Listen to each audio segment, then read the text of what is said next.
ನಮಸ್ತೆ ಸ್ನೇಹಿತರೆ, ಮಾಹಿತಿ ನಿಘಂಟು ಚಾನಲ್ಗೆ ನಿಮ್ಮೆಲ್ರಿಗೂ ಸ್ವಾಗತ ಹೇಳ್ತಾ, ನಿಮಗೆ ನಾವು ಕೊಡುವ ಮಾಹಿತಿ ಇಷ್ಟ ಆಗಿದ್ದಲ್ಲಿ ನಮ್ಮ ಚಾನಲ್ಗೆ ಸಬ್ಸ್ಕ್ರೈಬ್ ಆಗಿ ಫ್ಯಾಮಿಲಿ ಮತ್ತು ಫ್ರೆಂಡ್ಸ್ ಜೊತೆಗೆ ಶೇರ್ ಮಾಡಿ. ಇವತ್ತು ನಾನು ಹಸಿರು ಕ್ರಾಂತಿಯ ಬಗ್ಗೆ ನಿಮಗೆ ತಿಳಿಸ್ಕೊಡ್ತಾ ಇದ್ದೀನಿ. ಕೃಷಿಯಲ್ಲಿ ಒಂದು ಕ್ರಾಂತಿಕಾರಿಯಾದಂತಹ ಬದಲಾವಣೆ ತರೋಕ್ಕೋಸ್ಕರ 1960ರಲ್ಲಿ ಭಾರತದಲ್ಲಿ ಹಸಿರು ಕ್ರಾಂತಿ ಪ್ರಾರಂಭ ಆಗುತ್ತೆ.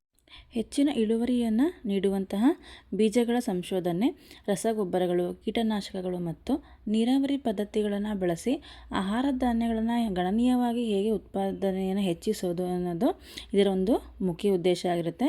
ಇದರಿಂದಾಗಿ ಭಾರತವು ಆಹಾರ ಧಾನ್ಯಗಳ ಉತ್ಪಾದನೆಯಲ್ಲಿ ಸ್ವಾವಲಂಬಿಯಾಗುತ್ತೆ. ಯಾಕೆಂದರೆ ಹೆಚ್ಚಾಗುತ್ತಿರುವ ಜನಸಂಖ್ಯೆಗೆ ಅನುಗುಣವಾಗಿ ಆಹಾರದ ಉತ್ಪಾದನೆಯು ಅಗತ್ಯವಾಗಿತ್ತು. ಅಂತಹ ಸಂದರ್ಭದಲ್ಲಿ ಹಸಿರು ಕ್ರಾಂತಿ ದೇಶದಲ್ಲಿ ಒಂದು ಹೊಸ ಸಂಚಲನವನ್ನೇ ಮೂಡಿಸುತ್ತೆ. ಈ ಹಸಿರು ಕ್ರಾಂತಿಯ ಪಿತಾಮಹ ವಿಶ್ವದಲ್ಲಿ ಅಂದರೆ ಜಾಗತಿಕವಾಗಿ ನಾರ್ಮನ್ ಬೋರ್ಲಾಗ್ರವರಾಗಿದ್ದು, ಭಾರತದಲ್ಲಿ ಡಾಕ್ಟರ್ MS ಸ್ವಾಮಿನಾಥನ್ರವರು ಹಸಿರು ಕ್ರಾಂತಿಯ ಪಿತಾಮಹರಾಗಿದ್ದಾರೆ. ಯಾವುದೇ ಯೋಜನೆ ಆದರೂ ಸ್ನೇಹಿತರೆ, ಅದರಲ್ಲಿ ಒಂದು ಸಕಾರಾತ್ಮಕ ಅಂಶನೂ ಇರುತ್ತೆ, ನಕಾರಾತ್ಮಕ ಅಂಶನೂ ಇರುತ್ತೆ. ಈ ಒಂದು ಹಸಿರು ಕ್ರಾಂತಿಯಲ್ಲಿ ಸಕಾರಾತ್ಮಕವಾದ ಅಂದರೆ ಪಾಸಿಟಿವ್ ಆಗಿರುವಂಥ ಒಂದು ಅಂಶಗಳೇನೆಂದರೆ, ಆಹಾರ ಭದ್ರತೆಯನ್ನು ಒದಗಿಸ್ತು, ರೈತರ ಆದಾಯದಲ್ಲಿ ಹೆಚ್ಚಳ ಆಗಿ ರೈತರ ಜೀವನ ಗುಣಮಟ್ಟ ಹೆಚ್ಚಾಗುತ್ತೆ.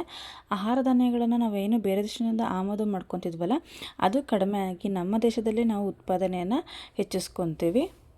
ಇನ್ನು ನಕಾರಾತ್ಮಕ ಅಂಶಗಳು ಅಂದರೆ ಏನು ನೆಗೆಟಿವ್ ಆಸ್ಪೆಕ್ಟ್ಸ್ ಏನೆಲ್ಲ ಇದೆ ಅಂದರೆ, ಉತ್ಪಾದನೆಯನ್ನು ಹೆಚ್ಚಳ ಮಾಡಬೇಕು ಅಂತೇಳಿ ರಾಸಾಯನಿಕಗಳನ್ನು ಅತಿಯಾಗಿ ಬಳಕೆ ಮಾಡಿದ್ರಿಂದ ಪರಿಸರದ ಮೇಲೆ ಅದೊಂದಷ್ಟು ಪ್ರತಿಕೂಲವಾದಂಥ ಸಮಸ್ಯೆಗಳನ್ನ ಸ್ಟಾರ್ಟ್ ಮಾಡುತ್ತೆ. ಮತ್ತು ಮಣ್ಣು ತುಂಬ ಸವಕಳಿಯಾಗಿ ಕೆಲವು ರೈತರು ಬಡತನ, ಯಾಕೆಂದರೆ ಮಣ್ಣು ಯಾವಾಗ ಸವಿಯುತ್ತೆ, ಯಾವಾಗ ಅಲ್ಲಿ ನಾವು ಜಾಸ್ತಿ ರಾಸಾಯನಿಕಗಳನ್ನು ಬಳಸ್ತೀವಿ, ಆಗ ಅದರಲ್ಲಿರುವಂಥ ಒಂದು ಸಾವಯವ ಅಂಶ ಕಡಿಮೆ ಆಗಿ ಈ ವರ್ಷ ನಾವು ಏನು ಕೃಷಿ ಮಾಡ್ತೀವಿ ಅದನ್ನ ನೆಕ್ಸ್ಟ್ ಇಯರು ಮಾಡೋಕ್ಕಾಗ್ದಲ್ಲಿರುವಂಥ ಪರಿಸ್ಥಿತಿಗಳು ಬಂದಾಗ ರೈತರು ಅಲ್ಲಿ ಕೃಷಿ ಮಾಡೋಕ್ಕಾಗ್ದಲೇ ಅವರು ಮತ್ತು ಬಡತನದ ಒಂದು ಸರಪಳಿಗೆ, ಬಡತನಕ್ಕೆ ವಾಪಸ್ಸು ಆಗ್ತಾರೆ. ಸಂಕ್ಷಿಪ್ತವಾಗಿ ಒಂದು ಹಸಿರು ಕ್ರಾಂತಿ ಪರಿಣಾಮ ಏನು ಅಂದರೆ, ಭಾರತದಲ್ಲಿ ಕೃಷಿನ ಒಂದು ಟ್ರಾನ್ಸಿಷನ್ ಪೀರಿಯಡ್ ಅಂತ ಸಾಂಪ್ರದಾಯಿಕ ಪದ್ಧತಿಯಿಂದ ಒಂದು ಕಮರ್ಷಿಯಲ್ ಕ್ರಾಪ್ ಆಗಿ ಕನ್ವರ್ಟ್ ಆಯಿತು. ಈ ಒಂದು ವ್ಯವಸ್ಥೆಯನ್ನು ಬದಲಾಯಿಸಿ ಆಹಾರ ಉತ್ಪಾದನೆ ಹೆಚ್ಚಾಗಿ ಆಮದು ಕಡಿಮೆ ಆಗಿ ಸ್ವಾವಲಂಬನೆ ಸಾಧ್ಯ ಆಯಿತು. ಅಂದರೆ ಈಗ ಜನ ಏನು ಥಿಂಕ್ ಮಾಡ್ತಾರೆ ಅಂದರೆ, ನಾವು ಕಮರ್ಷಿಯಲ್ ಆಗಿ ಮಾಡಿದ್ರೆ ದುಡ್ಡು ಚೆನ್ನಾಗಿ ಬರುತ್ತೆ.